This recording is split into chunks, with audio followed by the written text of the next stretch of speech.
Bienvenue pour cet atelier table ronde entreprises mérinoises en transition. Un petit peu plus large que juste les entreprises en fait, parce qu'on a aussi une représentante d'une administration communale, la ville de Meyrin.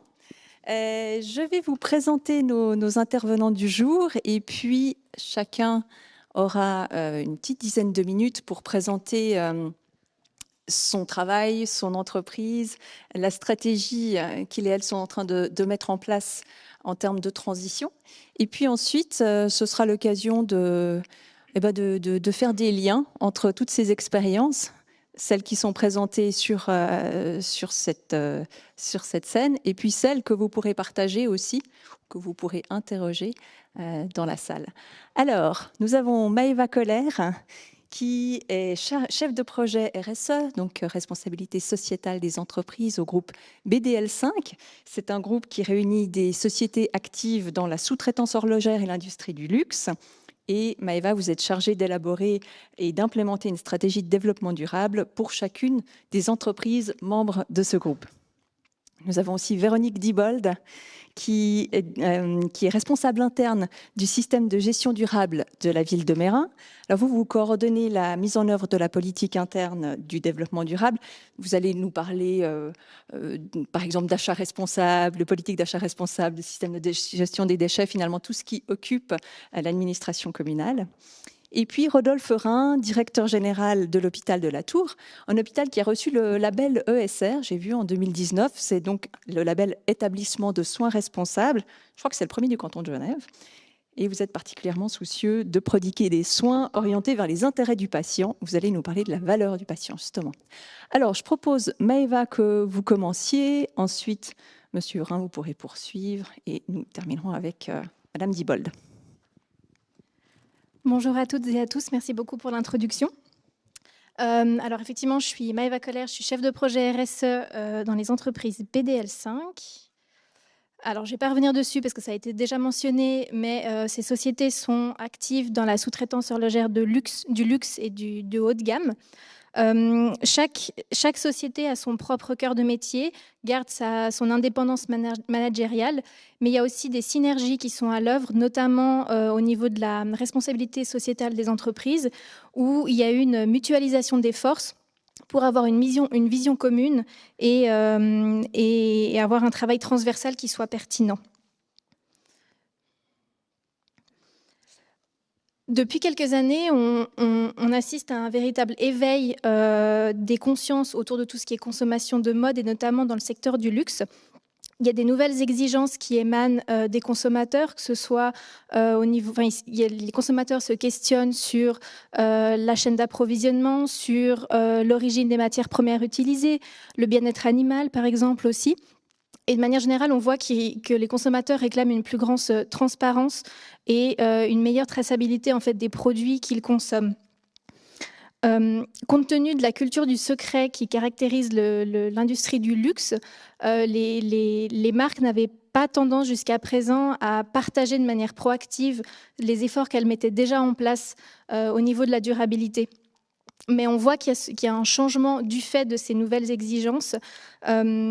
Où il y a un changement progressif, où on voit que les marques commencent à communiquer de manière un petit peu plus proactive.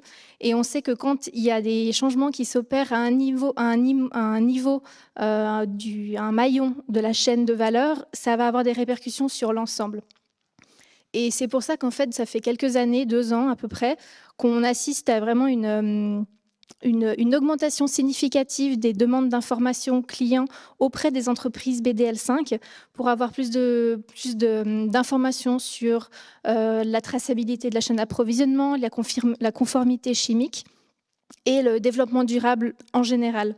Donc, ça a été un petit peu le point de départ, ou plutôt le point d'accélération de la mise en marche de la démarche RSE des sociétés, parce qu'elles n'ont pas attendu effectivement ces demandes, cette explosion de demandes pour déjà mettre en place des choses. Il y avait déjà des certifications en cours, des recherches de nouveaux matériaux, plein de démarches qui étaient déjà mises en place, mais qui n'étaient pas forcément structurées dans une démarche générale et pas non plus estampillées développement durable ou RSE.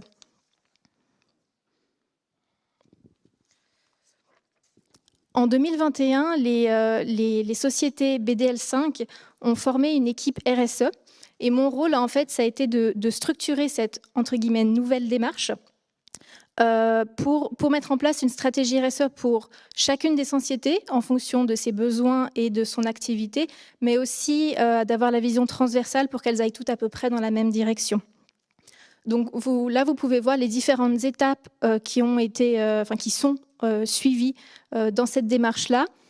Pour la suite du processus, je vais me focaliser sur une des sociétés BDL5, la société Multicuir, parce que c'est celle qui est la plus en avance dans la démarche, mais les autres sociétés suivent aussi le même protocole, si je puis dire. On le sait, on ne peut améliorer que ce qu'on connaît. Donc la première étape, ça a été vraiment de faire un état des lieux de ce qui était fait au niveau de l'entreprise. Pour ça, on a utilisé notamment l'outil EcoVadis, qui est une plateforme d'évaluation de la performance RSE d'une entreprise. À ce niveau-là, le premier challenge qu'on a rencontré, c'est la diversité des formes que peuvent prendre des documents qui justifient d'une mesure. Parce que, surtout dans les petites entreprises, il y a beaucoup de choses qui sont mises en place sans forcément qu'il y ait un document derrière qui dise bah voilà, c'est comme ça qu'on fait. Donc la première étape, en fait, on s'est rendu compte que beaucoup de choses étaient faites sans que ce soit formalisé. Un autre challenge, évidemment, c'est le manque de temps de manière générale. Quand on est dans l'opérationnel, on n'a pas forcément le temps pour les à côté. Donc, il y a ce côté d'accompagnement et de faire comprendre pourquoi. Alors oui, c'est peut-être un petit peu contraignant, mais pourquoi ça sera bénéfique pour la suite. Donc, cette étape a permis à l'entreprise d'identifier non seulement les points forts, donc ce qui était déjà mis en place et bien mis en place, mais également les points d'amélioration, donc que ce soit les choses qu'il fallait mettre en place ou les choses qu'il fallait simplement formaliser. La RSE, de manière générale, c'est une démarche collaborative. Du coup, on a lancé ce qu'on appelle une analyse de matérialité. Donc, une analyse de matérialité, c'est un processus qui permet de hiérarchiser des enjeux pour une stratégie RSE au regard des préoccupations de l'entreprise, mais aussi de toutes ses parties prenantes. Les différentes étapes d'une analyse de matérialité, je ne vais pas rentrer dans les détails. La première étape, c'est vraiment d'identifier les enjeux qui sont propres à l'entreprise. Donc, les enjeux environnementaux, sociaux, économiques et aussi gouvernementaux. Ensuite, l'important, c'est de cartographier ces parties prenantes, donc c'est-à-dire internes ou externes. Donc, ça peut être les collaborateurs, les collaboratrices, les clients, les fournisseurs, les médias selon l'entreprise. Puis, il faut sélectionner les parties prenantes clés, donc celles qui ont le plus de poids en fait, sur votre société. Et c'est en fait de leur demander quelles sont leurs préoccupations des enjeux qui ont été sélectionnés de l'entreprise. Donc, il faut leur demander le niveau de préoccupation, de priorité que chaque enjeu ont pour eux dans les relations commerciales qu'ils entretiennent avec la société. Parallèlement, à l'interne, au niveau de la direction et du comité RSE, il y a aussi une analyse risque de ces différents enjeux pour analyser en fait le risque pour le business de prendre ou ne pas prendre en compte un enjeu en considération. Et dans ce cas-là, il faut aussi penser vision court terme, mais aussi vision long terme qui est très importante dans le développement durable. Ensuite, une fois qu'on a fait ces deux analyses en parallèle, on les réunit et on obtient ce qu'on appelle une matrice de matérialité. Donc, c'est une représentation graphique de cette classification, hiérarchisation des enjeux. Et du coup, l'entreprise peut sélectionner ceux qui sont les plus prioritaires et travailler sur eux en priorité. Parce qu'on ne peut pas forcément travailler sur tout, même si on voudrait bien, on ne peut pas travailler sur tout de suite. Donc, il faut prioriser. À cette étape, de manière générale, le challenge, ça a été la mobilisation des différentes parties prenantes et évidemment le temps, parce qu'il faut bien faire comprendre le message de qu'est-ce que c'est cette démarche, quels sont les bénéfices pour les deux parties, et surtout leur faire comprendre que c'est une démarche gagnante-gagnante, parce que si on part dans la bonne direction en prenant en considération leurs préoccupations également, on va se retrouver à un moment ou à un autre et on pourra travailler ensemble. Une fois qu'on a ces différents enjeux, cette sélection, l'étape d'après, ça a été de définir un plan d'action. Donc, on a défini des ambitions et des actions en fonction de ces enjeux-là. Et à ce niveau-là, on a fait aussi appel au programme Suisse Triple Impact, STI, pour nous accompagner notamment dans le processus de définition d'engagement SMART. Le challenge à ce niveau-là qu'il faut garder en tête, c'est trouver l'équilibre en fait entre les actions qu'on voudrait mettre en place pour faire avancer la démarche, mais aussi la réalité opérationnelle de l'entreprise. Parce que si on veut aller trop vite, on risque de soit perdre les gens en route, de les démoraliser, ou alors il y aura des problèmes de temps. Mais si on n'en fait pas assez, alors déjà c'est un peu dommage de se lancer dans cette démarche et de ne pas être un tout petit peu innovant, mais il ne faut pas non plus être trop prudent, entre guillemets. Donc il faut trouver l'équilibre entre être ambitieux mais rester réaliste quand même. Donc pour l'instant, on est à cette étape-là pour Multicuir. Donc le gros travail de 2022, ça va être l'implémentation de ces mesures. Le challenge, du coup, c'est de faire vivre la démarche, de l'accompagner et de la faire évoluer. Parce qu'une démarche RSE, c'est une démarche d'amélioration continue. Il y a toujours des choses qu'on peut mettre à jour, que ce soit en termes de nouveaux besoins qui peuvent apparaître dans l'entreprise, en termes d'actualité aussi, ou même en raison d'échecs, par exemple. Si on met en place on veut mettre en place une action qui ne marche pas, c'est pas un échec en tant que tel. Ça nous permet en fait de dire ok, ça va pas, pourquoi? On analyse et puis on proposera ensuite quelque chose qui sera plus percutant et qui permettra en fait de rendre la démarche beaucoup plus solide en soi. Une grosse étape aussi pour Multicuir d'ici la fin du mois, ça va être la rédaction de son premier rapport de durabilité. C'est une partie, c'est un gros travail, mais c'est une partie aussi plus fun. Parce que c'est la matérialisation en fait de tout ce qui est mis en place depuis des années et le gros travail qui a été fait depuis une année, et surtout une partie un petit peu plus créative qui est toujours agréable. Donc voilà, vous le savez, je pense toutes et tous, la réalisation des 17 objectifs de développement durable de l'ONU repose sur la mobilisation de l'ensemble des acteurs, que ce soit de l'État, la société civile, et surtout en passant par le secteur privé, qui est un levier essentiel, mais qui est souvent mis de côté. Donc, même si c'est vraiment cette préoccupation, une accélération de cette transition qui a découlé de l'augmentation des demandes des clients, les sociétés BDL5, chacune des sociétés prend conscience en fait du rôle qu'elles peuvent jouer dans cette transition, et petit à petit, à leur échelle, de mettre en place ce qu'elle peut faire pour l'accélérer. Je vous remercie beaucoup.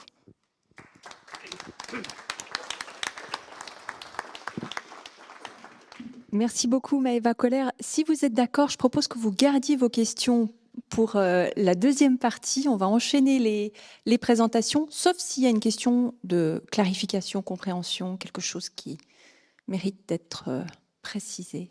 Non. Très bien. Alors, je passe la parole à Rodolphe Rhin. Très bien, parfait. Merci beaucoup. Je me permets de me lever, comme ça je vous vois et vous me voyez un petit peu mieux. Alors j'ai déjà été présenté, j'ai l'honneur de diriger cette belle institution qu'est l'hôpital de La Tour.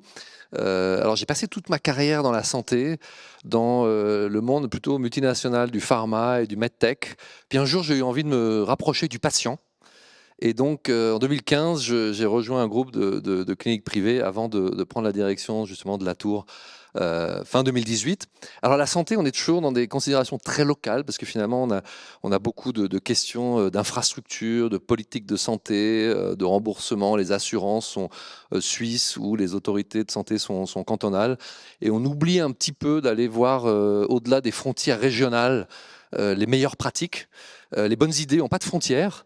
Et donc, je me base beaucoup aussi sur mon passé dans ces entreprises multinationales pour aller chercher les bonnes choses qui se font ailleurs et venir les importer à La Tour. Et c'est de ça que j'aimerais parler, vous allez comprendre dans cette présentation. Alors, je pense que l'environnement a besoin d'aide, mais le système de santé a aussi besoin d'aide. Donc ça s'inscrit tout à fait dans la discussion du développement durable. Et comme on le disait tout à l'heure, au point de vue environnemental, on a été la première institution à Genève à avoir ce label d'établissement de soins responsable. Et aujourd'hui, on est la seule entreprise, la seule institution privée à avoir ce label. Alors, avant de commencer pour un peu introduire le sujet, j'aimerais avec vous qu'on se mette dans la peau d'un patient et puis qu'on se demande finalement voilà, quel hôpital est-ce qu'on aura envie de choisir. Alors, vous voyez, là, il y a deux hôpitaux. Il y en a un, l'hôpital 1, à gauche. On voit une chambre très belle, très confortable. L'hôpital 2, un petit peu moins, avec une chambre double, un peu plus vintage, on pourrait dire. Il y en a un qui est à une vingtaine de minutes de chez moi, l'autre où voilà, plus de 5 heures de route, donc c'est un voyage, il faut le dire. Il y en a un, l'hôpital 1 qui a la nouvelle technologie avec le robot.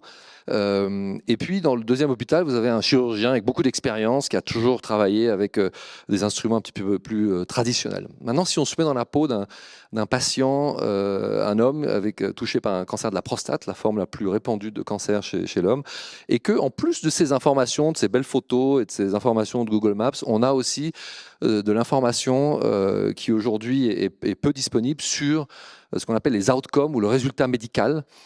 Et donc il y a deux choses importantes pour le patient quand on subit une opération de la prostate dans un cancer, ce sont les problèmes d'incontinence et les problèmes érectiles. Et si en plus de ces informations, donc là on est d'accord, on veut tous aller dans l'hôpital 1, et si en plus on a ces informations, qui sont tirés d'un exemple réel, je vous le commande dans une seconde, où on voit que finalement dans ce deuxième hôpital, on a 6 fois moins de risques d'incontinence et puis 2 fois moins pour ces problèmes érectiles. Et la question c'est qui parmi les hommes veut encore aller dans l'hôpital 1 ? Et je pense qu'on est tous d'accord pour dire qu'il n'y a plus personne, parce que finalement, ce qui nous importe comme patient, c'est d'accéder à la meilleure compétence et au meilleur résultat médical. Mais ces informations qui sont au centre de la slide que vous voyez, finalement, aujourd'hui, elles n'existent pas ou peu, ou elles sont très difficilement accessibles. Ça, c'est un exemple réel en Allemagne qui est pris de la... Donc les chiffres que vous voyez à gauche sont pris de la moyenne allemande. Et il y a une institution qui se situe à Hambourg, qui a beaucoup travaillé sur ce sujet justement des outcomes médicaux et qui affiche ces résultats hors normes. Donc, on voit que c'est pas seulement dans le cancer de la prostate, c'est quelque chose qui est planétaire. Il y a une forte variabilité dans les résultats qui sont obtenus par les hôpitaux. Vous voyez dans la colonne de droite le facteur entre la meilleure institution et la moins bonne institution par paramètre dans différents pays, dans différents exemples. Donc, vous avez le premier, là, je vais pas les lire tous en détail, mais facteur 2 de variation dans le taux de mortalité à 30 jours après une attaque cardiaque. Vous avez, si je prends au milieu la chirurgie du genou, les réopérations, facteur 5 entre la meilleure et la moins bonne institution, jusqu'à facteur 36, vous voyez, dans la cataracte. À gauche, je vous ai mis le graphe qui est publié, qui est public depuis février 2021. Je ne sais pas si certains d'entre vous le savent, mais ça, ces informations, vous les trouver sur Internet maintenant, où vous voyez le taux de révision. Donc la révision, c'est quoi? C'est quand vous êtes opéré une fois, puis qu'il faut vous opérer une deuxième fois.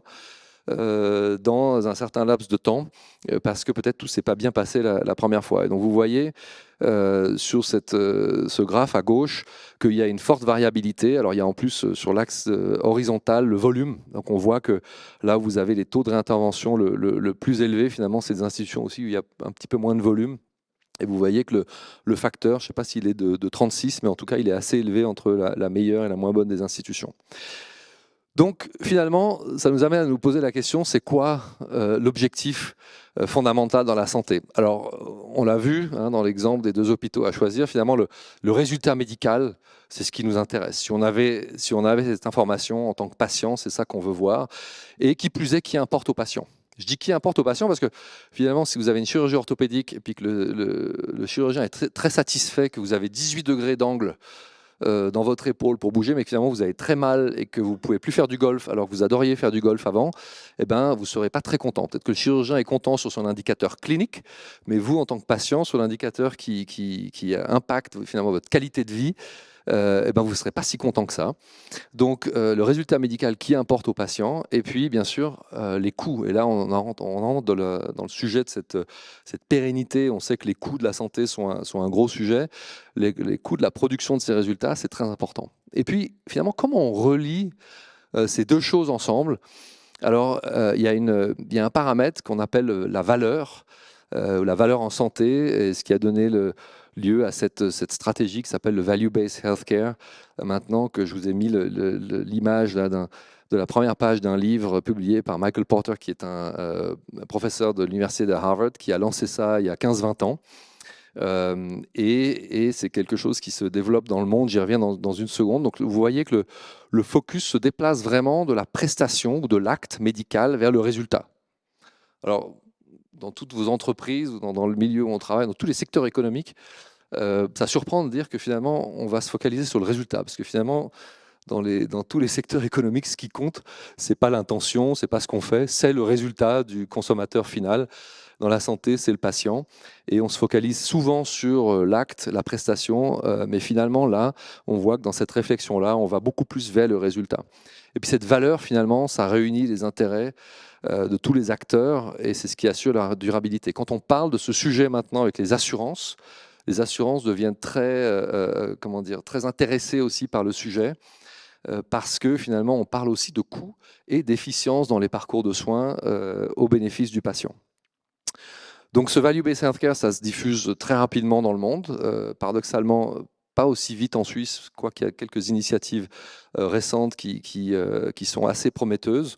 Aux États-Unis, il y a plus de la moitié des prestataires maintenant qui voient vraiment le futur dans les modèles de remboursement. Et puis le World Economic Forum qui en a fait un chapitre en soi qu'ils ont appelé Value in Healthcare. Donc, maintenant, ça, c'est un peu la théorie ou ce qui se passe ailleurs. Alors, ce qui est important, c'est qu'est-ce qu'on fait, finalement, ici à Meyrin, à la Tour, pour stimuler cette valeur en santé et se développer dans ce sens-là. Alors, le premier point, qui n'est pas des moins importants, c'est de définir la qualité et les résultats médicaux rapportés par le patient. Donc, comme on en parlait, on appelle ça en anglais les PROMs, Patient Reported Outcomes, comme priorité stratégique numéro 1. Ça paraît assez presque banal de dire que la qualité et le résultat médical, c'est au sommet des priorités. Mais quand on est dans la direction d'un hôpital, c'est très facile de passer une semaine sans parler qualité et sans prononcer le mot patient. Parce qu'il y a tellement de choses, encore une fois, autour de l'infrastructure, des problèmes de politique de santé ou avec les assurances, que ça, c'est quelque chose qui me tient à cœur, moi personnellement aussi, avec l'équipe de direction à la Tour, de rappeler aussi souvent que possible avec les équipes et les médecins. Ensuite, il y a l'aspect des parcours de soins qu'on doit optimiser en renforçant le travail d'équipe multidisciplinaire. Je vous donne un exemple. On a mis en place des équipes de travail à la Tour par pôle d'excellence. Alors là, par exemple, pour les pôles, où on a une discussion régulière dans une équipe qui inclut le chirurgien orthopédique spécialisé dans l'épaule, le médecin du sport spécialisé dans l'épaule, le rhumatologue, la radiologie ostéo-articulaire, le physiothérapeute spécialisé dans l'épaule, la qualité de recherche, le management, y compris moi, parce que j'adore ces discussions, elles sont toujours passionnantes, et où la discussion finalement c'est quoi faire pour augmenter la qualité, améliorer la coordination des soins entre les différents acteurs, et il y a toujours plein de choses à dire et plein de projets à poursuivre à ce niveau-là. Les premières séances ont été vraiment étonnantes, presque de simplicité. On se demandait, par exemple, quand un patient a mal à l'épaule ou mal au dos, quelle est sa porte d'entrée dans l'hôpital. Et on s'est rendu compte que vous aviez autant de portes d'entrée qu'il y a presque de spécialistes notés ici sur cette liste. Donc ça, de travailler de notre côté à mieux structurer ces choses-là, c'est très important. On travaille aussi au développement d'un outil digital pour que les patients puissent aussi suivre leur parcours de soins. Ça, c'est très important. On a mis en place, parmi les premiers en Suisse aussi, des contrats qu'on appelle outcome-based, donc basés sur le résultat avec des fournisseurs de technologie médicale, c'est-à-dire où on responsabilise les fournisseurs d'implants ou de technologie médicale par rapport au résultat final pour le patient. Donc ça, c'est très puissant, c'est-à-dire qu'il y a vraiment un aspect aussi, une composante financière sur ce focus sur le résultat. Bien sûr, on a mis un effort renforcé sur les infections, les taux de révision de réadmission, qui sont des indicateurs qui sont aujourd'hui accessibles en ligne et publics. Et puis, ça, c'est quelque chose dont on est assez fier parce qu'on est le seul hôpital privé en Suisse aujourd'hui avec ce label de Smarter Medicine qui s'attache à réduire finalement les actes inutiles. D'accord ? Donc ça, c'est bien pour la durabilité, c'est bien pour le patient, c'est bien pour les coûts.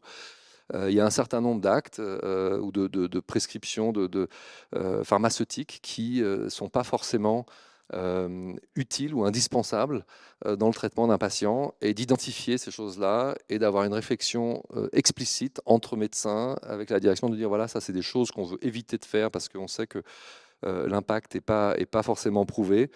Eh bien c'est une bonne dynamique.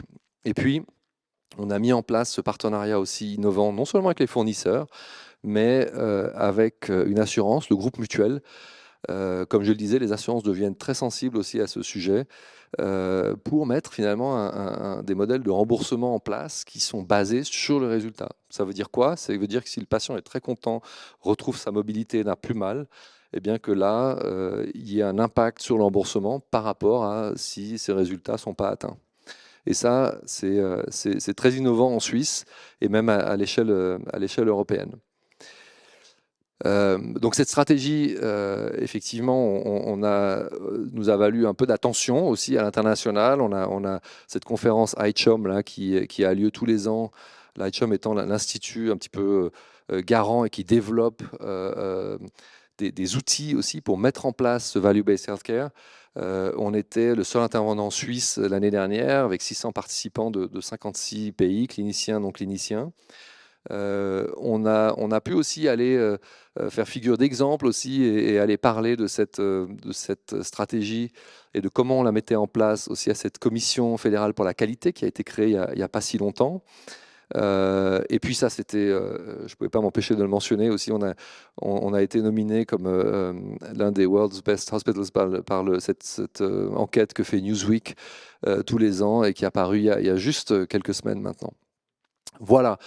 Ma dernière slide, c'était pour dire que cette valeur en santé, finalement, elle est au cœur de la pérennité, de la mission et aussi de la motivation d'un hôpital. On a la chance, je pense, comme je le dis toujours aux équipes à la Tour, de travailler dans un secteur aussi qui a un vrai sens humain.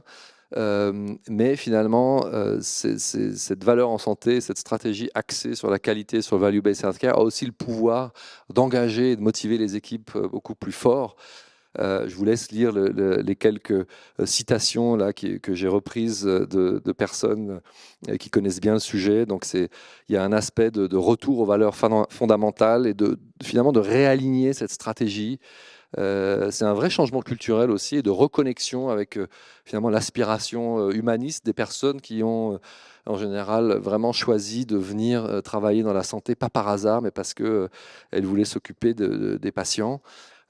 Et puis cette citation là au milieu de professeur Michael Porter qui dit voilà quel plus grand héritage de plus prestigieux est-ce qu'on peut faire dans la vie que de diriger une équipe qui produit une innovation et une valeur spectaculaire dans les soins. Je pense qu'on parle vraiment d'innovation aussi sur même l'approche et les mécanismes qu'on met en place pour justement mesurer, stimuler le travail en équipe et soutenir toutes les initiatives dont je vous ai parlé.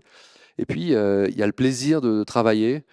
Donc la Martini Clinic, là, cette dernière citation de professeur Greffen, qui est cette clinique spécialisée dans la prostate à Hambourg, qui fait office vraiment d'exemple à l'échelle mondiale et qui dit voilà, la mesure des outcomes, c'est la base d'amélioration. Je l'ai entendu aussi avant, il faut mesurer, on peut améliorer que ce qu'on mesure. Et ça, c'est quelque chose de très important, mais c'est aussi amusant et c'est aussi motivant de connaître ces résultats et de chercher finalement les moyens de s'améliorer et de pouvoir aussi suivre une évolution depuis là d'où on vient, en voyant que les actions qu'on a mises en place finalement ont un impact positif sur les outcomes. C'est extrêmement important. Voilà ce que je voulais vous dire sur le sujet. Merci beaucoup. Merci, on voit déjà la diversité des contextes dans lesquels la durabilité peut s'implémenter et donc la diversité des solutions proposées.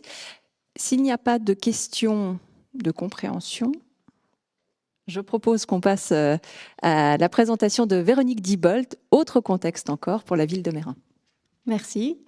Je reste assise, voilà, ça change. L'administration mérinoise, c'est une diversité de personnes et de métiers. On dit une administration, mais c'est beaucoup de services, plus de 700 collaborateurs, 16 services Et donc, vous pouvez imaginer que dans ces métiers, il y a autant des métiers administratifs que des métiers techniques. Et on a une diversité aussi d'usagers. Donc, tout ce qui touche à l'accueil du plus jeune enfant dans les espaces de vie enfantine, des activités culturelles, des activités aussi pour entourer la population et tous les âges. Voilà, c'est un bref décor, sans oublier le sport, parce qu'aujourd'hui, c'est la première journée d'ouverture de la piscine. Voilà. En 2017, le CA, le Conseil d'administration, a signé une politique interne de gestion durable. Et c'était effectivement pour formaliser des engagements qui étaient déjà présents et donner un axe directeur fort. En 2019, il y a la création d'un poste qui est dédié à la mise en place du système interne de gestion durable que j'occupe. Et le constat a été fait qu'effectivement, c'était bien d'avoir aussi une coordination, une personne pour suivre à l'interne.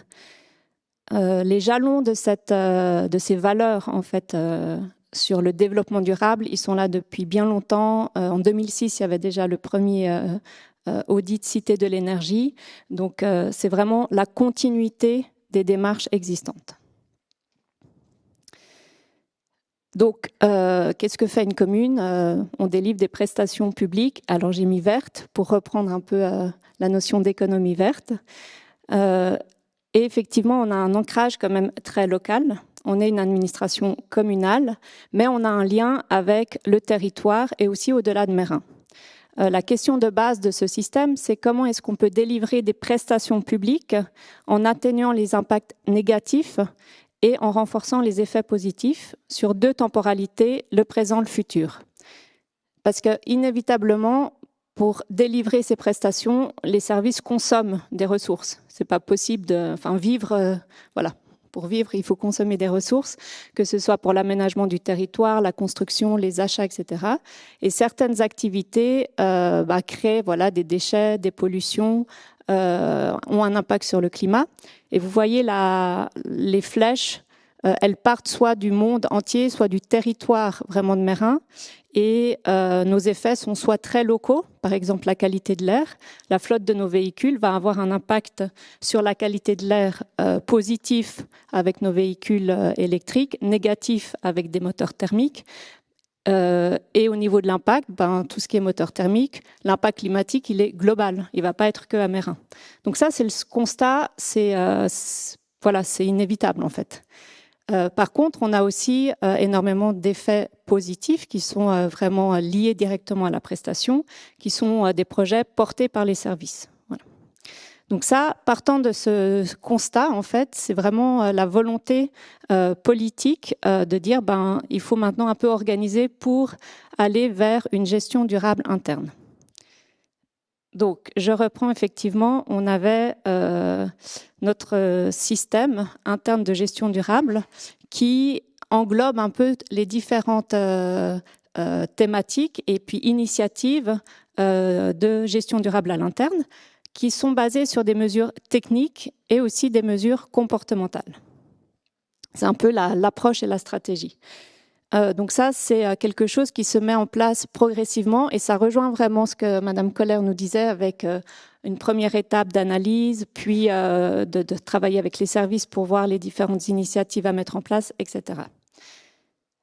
Donc, il y a un autre élément en fait qui nous tient très à cœur, c'est d'être attentif aux personnes et aux opportunités. Et en fait, on va naviguer un petit peu avec ces deux rythmes, le rythme institutionnel et systématique, et le rythme des personnes, des opportunités. Je vous illustrerai plus tard un petit peu comment ça peut fonctionner. Et vous voyez, tout le monde est content. J'ai mis que des smileys. Je le mets parce qu'en fait, dans la théorie du changement, il y a plusieurs théories en fait pour initier un changement, mais il y en a une qui dit que finalement se focaliser sur les personnes qui veulent changer, au bout de 5%, en fait, ça fait effet boule de neige et finalement, je me rappelle plus des chiffres, mais au bout d'un moment, on arrive à embarquer les gens et les réfractaires, ils ont plus qu'à suivre. Et des fois, il faut pas trop s'épuiser à essayer de faire changer les réfractaires et plutôt se concentrer sur ceux qui ont envie. Et il y a vraiment un terreau très fertile à Meyrin de personnes qui sont déjà dans ce changement. Voilà, donc comment est-ce qu'on évolue, on contribue à l'évolution des activités de l'administration, parce que les prestations, il faut toujours les délivrer, on ne peut pas avoir des scénarios de rupture, hein, comme on discutait en disant on arrête tout, on pollue, on change. Non, il y a de la prestation continue, quoi.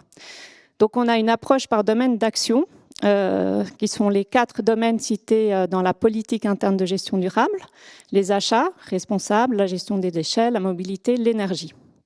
Donc ça va être des domaines transversaux. Quelle que soit l'activité du service, il faut se préoccuper de ces domaines-là. L'énergie, je vous ai dit, il y a Cité de l'énergie, qui est un label qui est porté par un service. Et donc là, il y a énormément de choses qui se font. Et typiquement, c'est un domaine où la technique aide beaucoup. Tous les réglages techniques, le choix des énergies, là, finalement, c'est le service qui fait. L'humain, il n'a qu'à suivre, quoi. Voilà.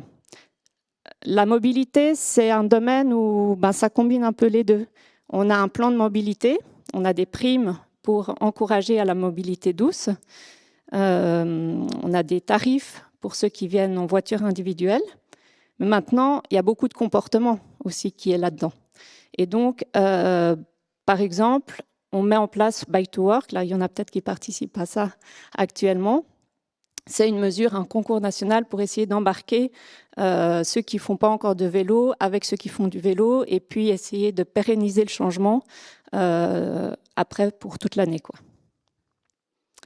Et puis, pour les achats, donc on a mis en place un processus d'achat.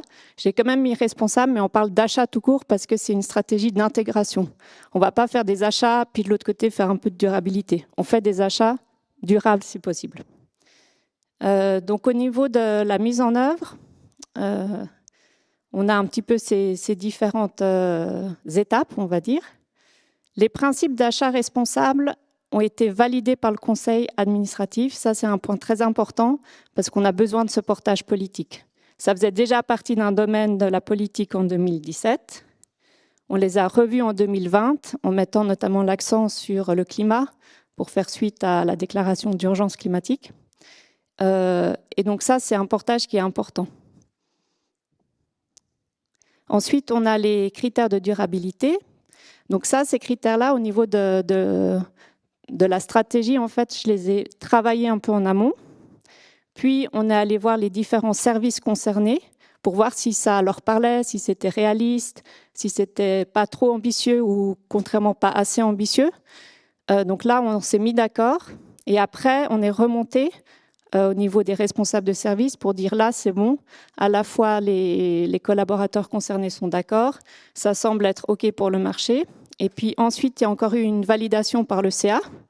Comme ça, c'est formalisé. Et après, la mise en œuvre redescend dans tous les services.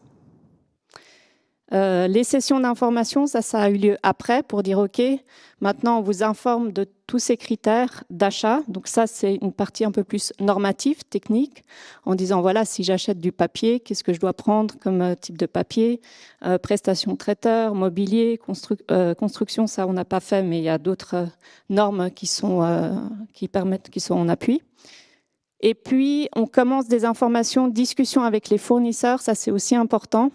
On voulait le faire un peu en amont, mais avec le Covid, ça a été un peu retardé. Donc, on le fait maintenant pour s'assurer que nos critères sont toujours en lien avec le marché. Et entendre aussi leur retour, expliquer pourquoi on se positionne comme ça, ajuster si on trouve pertinent, et voilà. Donc là, l'idée, c'est d'avoir un message assez simple, à la fois à communiquer, donc on se base sur les 5 R, mais derrière, il y a des normes un peu techniques en fait que l'on va donner.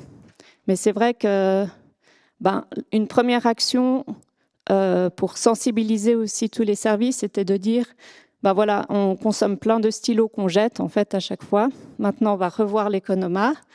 On va avoir un stylo par personne et en fait, c'était plus une action symbolique. C'est pas ça qui a atténué le plus nos impacts, mais c'était une action symbolique pour dire votre stylo, là, on vous l'offre, il a été fait à Genève, il a de la valeur, il est rechargeable, prenez-en soin. Mais surtout, pensez aux 5 R qu'il y a derrière cette action. Et petit à petit, on espère qu'on a une conscientisation qui, après, aboutit à des changements en fait, progressifs d'habitude. Voilà, et donc du coup, je vous disais, il y a aussi une approche par service, et puis là, on rejoint vraiment cette analyse en fait qu'on fait avec chaque service, en disant finalement vous avez un métier spécifique, quelles sont vos activités, parmi ces activités, quels sont les impacts que ça génère, quelles sont les opportunités en fait de renforcer les effets positifs. Et avec les services, on va déceler 1 ou 2 mesures d'atténuation possibles par année à mettre en place. Et ça, on le fait progressivement avec chaque service. On n'a pas encore passé en revue de manière systématique tous les services, mais on le fait et chaque service, quel que soit son impact petit ou grand, a quelque chose en fait à changer. Et c'est sa contribution. Et ensuite, souvent, ça débouche finalement à des projets, mais qui sont communs à différents services, parce que finalement, par exemple, pour l'événement, il y a plusieurs services qui sont en lien avec l'organisation d'un événement. Et souvent, c'est l'impact le plus grand chez des services, c'est l'événement, par rapport à une activité purement administrative. Et donc, du coup, on se retrouve avec des cercles, des projets transversaux, en fait, qui regroupent des services qui travaillent en fait sur la même thématique. Et voilà, ça c'est des petites images qu'on a dans notre bureau et qui nous aident, enfin en tout cas moi j'aime bien me rappeler de ça, de se dire finalement au pire ça marche. C'est pas toujours facile dans une administration d'oser faire changer un peu les choses, ou dans une entreprise, enfin voilà, il faut parfois un petit peu oser. Donc, il y a eu des projets où on s'est dit, tiens, on essaye, on verra si ça marche. Et ça a marché. D'autres, c'est pas encore tout à fait ça, mais je pense que c'est que temporaire. Voilà. Et puis, cette phrase que beaucoup ont vue, qu'on ressort très souvent, en tout cas dans les milieux de la gestion durable, seul on va vite, ensemble on va plus loin. Et là, on ne s'est pas concerté avec Madame Koller, mais c'est vraiment le coup de trouver l'équilibre entre, là, il faut foncer, il faut faire des mesures, il faut y aller, et puis on part tout seul, et puis on essaye d'imposer. Ou alors, non, en fait, il faut vraiment embarquer tout le monde, prendre le temps, et puis, voilà. Et ça, je regarde mes collègues parce qu'ils savent que des fois, je m'énerve un peu, mais finalement, c'est intérieur, mais ça paye de faire vraiment ensemble. C'est ça le but, en fait. C'est pas de partir tout seul puis de larguer tout le monde. Donc voilà, c'est vraiment un peu le message de dire, il y a les mesures techniques, il faut faire un peu de technique de normes, parce qu'aujourd'hui, la gestion durable, c'est plein de choses. C'est pas toujours facile de s'en sortir, donc on travaille sur des référentiels. Et puis en parallèle, on travaille sur cet accompagnement un peu intangible avec les collègues sur l'évolution des habitudes. Voilà, merci.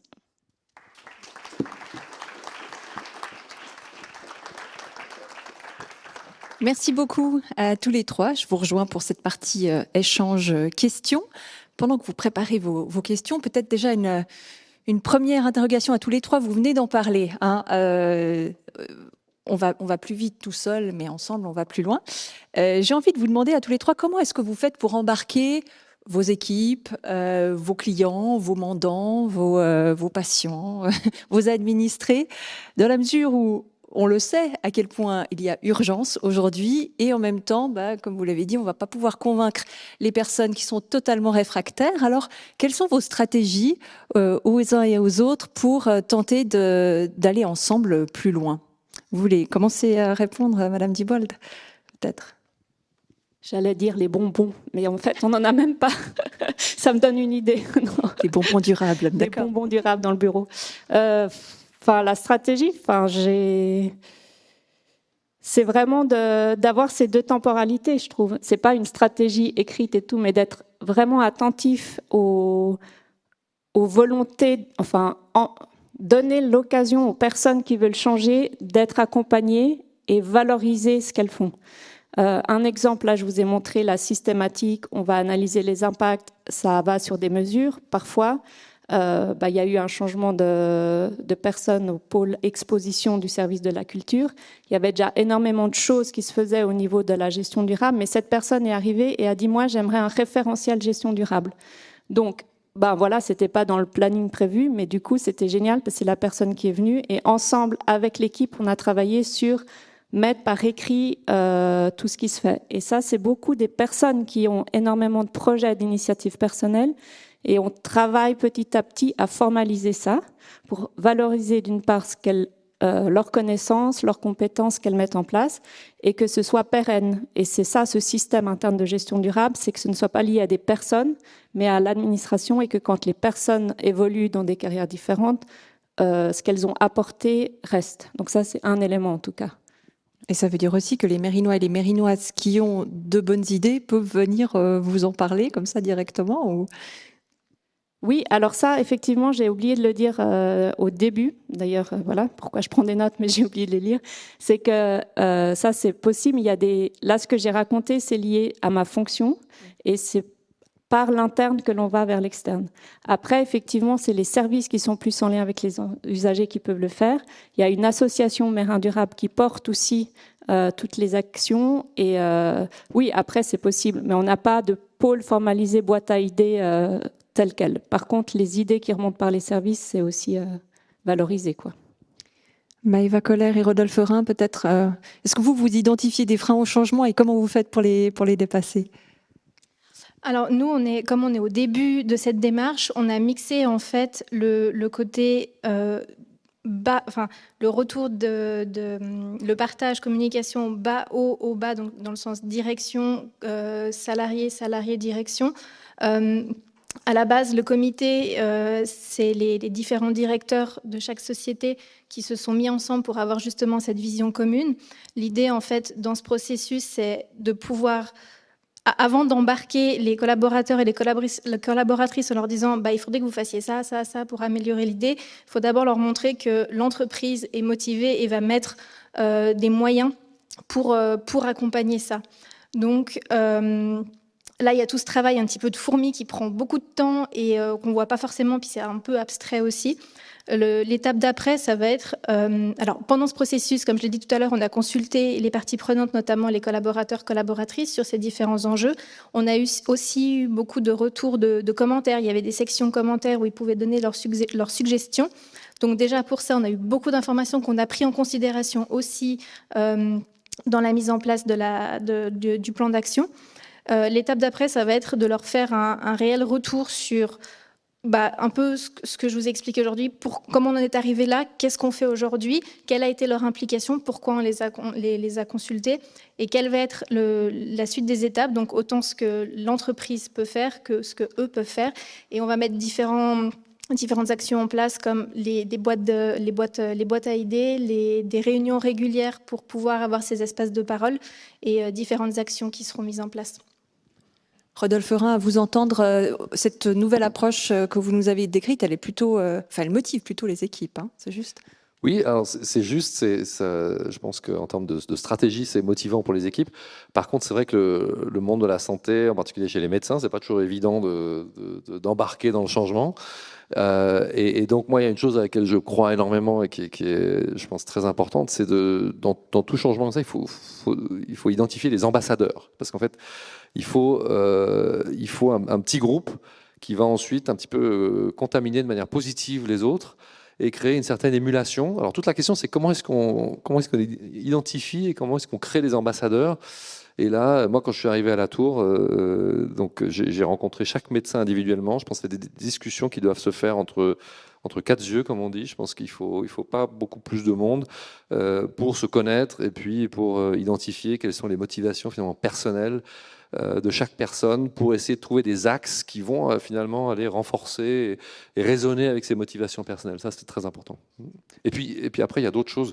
Si je peux me permettre juste alors vraiment là, on retourne au développement durable en termes de environnemental aussi. Par exemple, le déploiement d'un dossier électronique du patient pour supprimer le papier. Alors ça, c'est clair, ce sont les meilleurs accélérateurs. C'est quand on demande aux équipes soignantes de se projeter dans un univers où on n'a plus des brouettes de papier.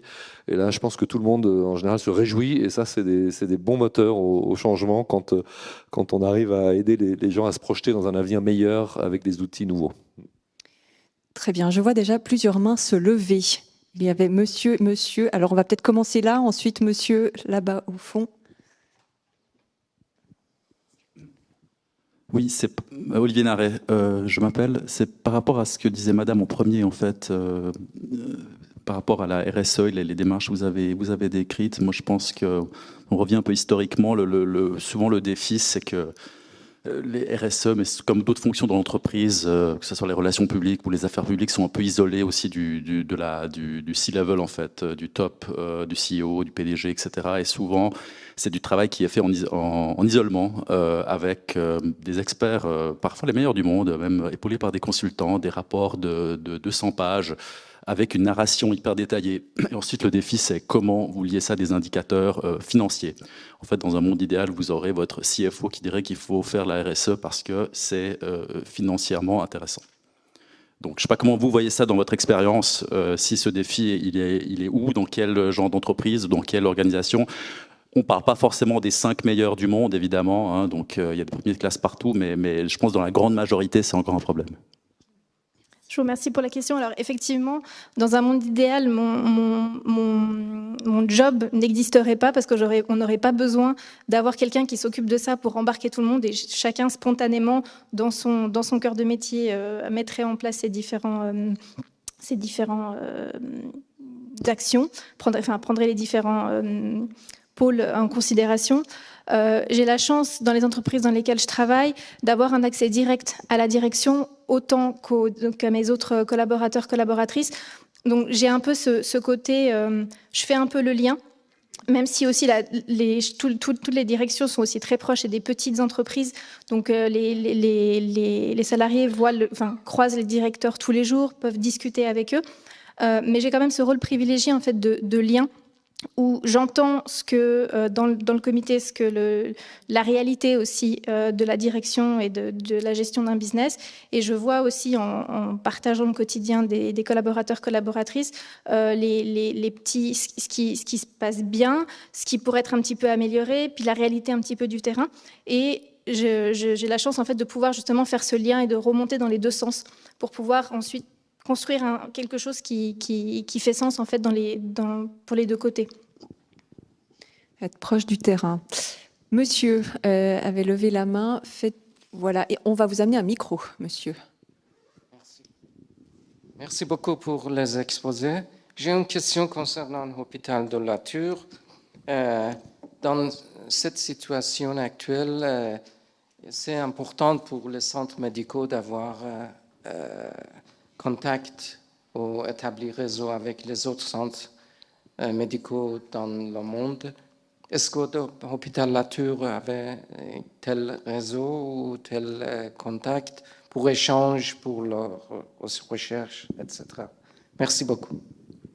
Merci, c'est une excellente question. Donc moi, je crois beaucoup à la réunion des expertises justement pour stimuler les projets innovants et on a un exemple qui est tout récent. On a communiqué d'ailleurs la semaine dernière sur un partenariat avec la clinique Schultes, je ne sais pas si certains d'entre vous la connaissent, qui est une référence vraiment dans l'orthopédie en Suisse, pour que finalement les équipes puissent communiquer entre elles aussi et rebondir sur les idées les unes des autres. Je pense que c'est vraiment un projet pour créer des ponts et puis échanger ensemble. Et je crois qu'on devrait le faire beaucoup plus dans la santé. Alors c'est vrai qu'il y a des groupes de cliniques. Donc La Tour, c'est un hôpital qui est indépendant. On a un campus avec une stratégie claire de développer ce campus sans aller finalement faire l'acquisition d'autres centres ailleurs. Et c'est pour ça que voilà, cette stratégie d'aller chercher des partenaires de qualité dans certains axes thérapeutiques spécifiques, elle est très importante. Ouais, absolument. Est-ce qu'il y a d'autres questions? Monsieur, alors on va vous amener un micro aussi.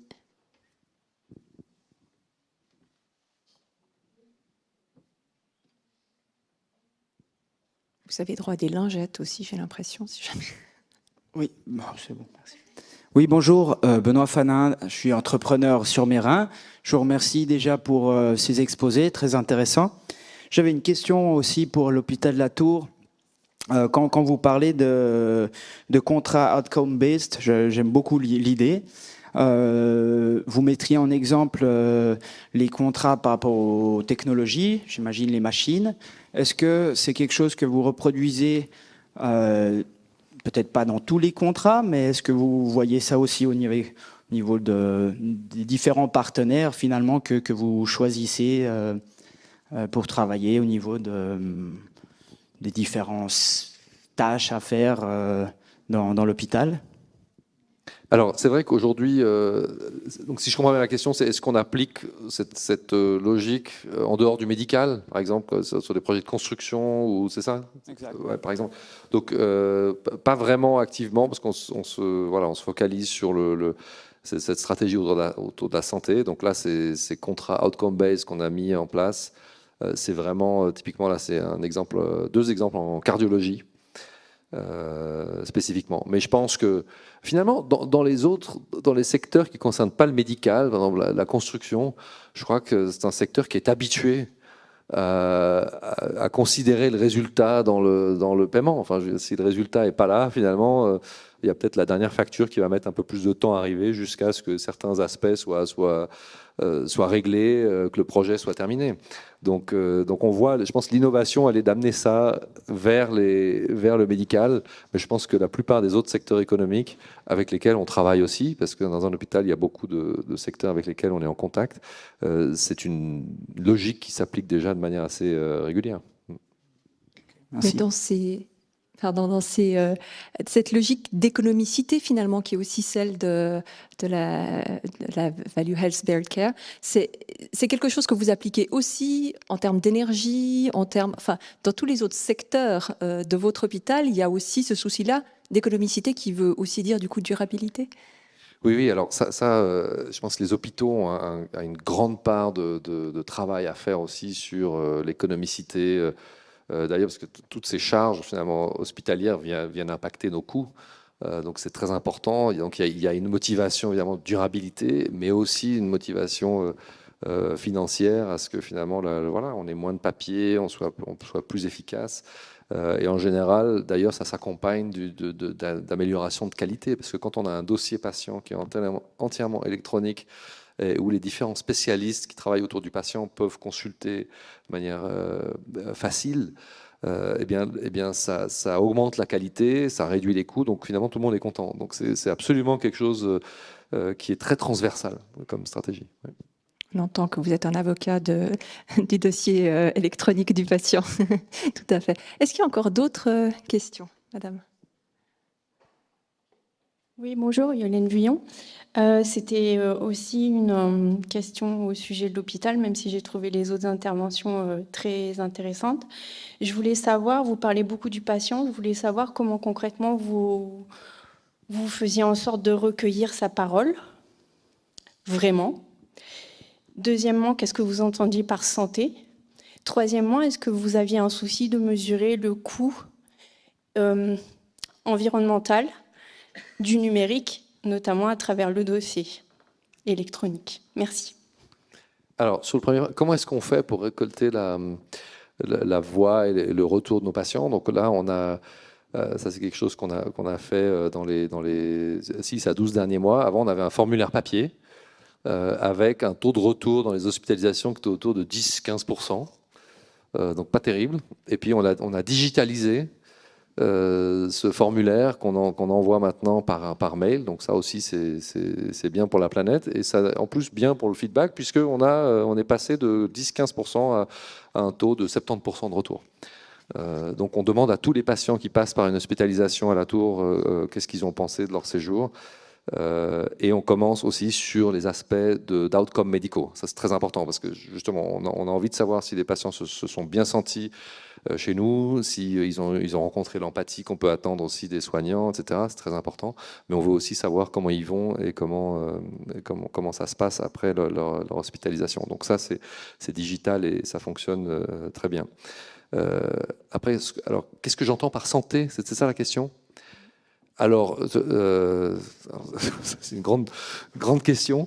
Je pense que la santé, je crois que c'est la vision un peu d'avenir aussi, c'est que finalement aujourd'hui on traite des pathologies et que nous, en tant que prestataires de soins, on doit beaucoup plus s'investir dans la prévention. Ça, c'est une grande réflexion qui est en cours. Je pense que vous savez, on dit qu'en Chine, on paye son médecin tant que ça va bien. Voilà. Quand ça va plus et que vous êtes malade, c'est là où on le paye plus. Chez nous, on fait l'inverse. Donc, on va peut-être pas changer ça tout de suite, mais je crois qu'il y a beaucoup de choses à faire en termes de coordination, en termes d'accompagnement, de prévention. Et ça, pour moi, ça, c'est la santé d'avenir. Et ça, c'est des choses aussi sur lesquelles on travaille. Et puis la troisième question, c'était l'impact. Comment est-ce que vous mesurez l'impact du numérique, justement? Voilà, exactement. Donc ça, je pense qu'aujourd'hui, on est plutôt dans la phase où on identifie des initiatives.